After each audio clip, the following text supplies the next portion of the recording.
Azamat o. Stog'ni nechta ish kerak? 1050 ta ish kerak jo'rajon. Bu. Bitta shiringina loy tayyorlab kelgin. Qo'lim bo'y ustalar ham ishlaydi-ku. Adashimmanmi deyman, bular ishlamaydi deb. Usta bu qandoq? Og'zingizga yangoq. Xolmurod, nima qilyapsan? O'ynayman. Bor uyga o'ynaysan. Usta bu xafa bo'lishmasin, ertadan bizni uyga o'taverasiz ishga.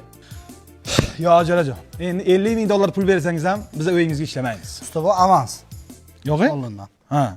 Azamat bo'ldi. Narsalarni yig'ishtirgin, ertadan bu kishi to'ylarga ishlaymiz. Choy poylat qilaylik. Gap tamom, всё. Usta bu zakazchi. Bu zakaz ko'tara olgan-ku biz. Har kun 2 soat qilib ketaveramiz. Bilinmaydi. Ko'tar bu ishni, ketdik. Yig'ishtir. Usta bu mana shu yerda tekislab, chiroyli qilib stashka qilib berishingiz kerak. Tamom. Bu ishlar bizga cho't emas. Chirpiraq qilib onasini emdirib tashlaymiz. Pulidan xavotir olmang. Aniqmi? Aniq. 50 xalta sement, 50 xalta albastir. Albatta nima kerak? Siz ustom, biz ustom. Biz bilmasak gapirmaymiz, aka. Boring olib keling, men ishagim kelyapti, ye. Men bekor o'tdim, ye. Menga jang bering. Azamat, bitta yaqtak kola ayt jo'ra.